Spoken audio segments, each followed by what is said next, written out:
হর হর মহাদেব। আমাদের অমরনাথ যাত্রার আপডেট এসে গেছে। গতকালই আপডেট দিয়ে দিয়েছিল।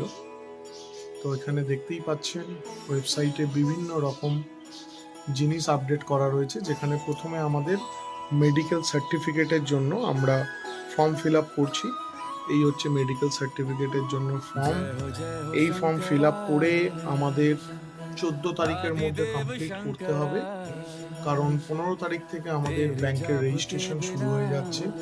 তাই যত তাড়াতাড়ি হয়, যারা এই বছর 2026-এ অমরনাথ যাত্রা করবেন তারা যান, গিয়ে শ্রী অমরনাথজির এই ওয়েবসাইট থেকে ফর্ম নামিয়ে সেটি তাড়াতাড়ি আপনাদের নিয়ারেস্ট যে হসপিটালের লিস্ট দেয়া রয়েছে সেই হসপিটালের লিস্ট থেকে গিয়ে আপনারা তাড়াতাড়ি মেডিকেল করে তারপর যে ব্যাংক আপনাদের দিয়েছে সেই ব্যাংকে সেটিকে রেজিস্ট্রেশন করে ডেট রেজিস্ট্রেশন করে নিয়ে নিন।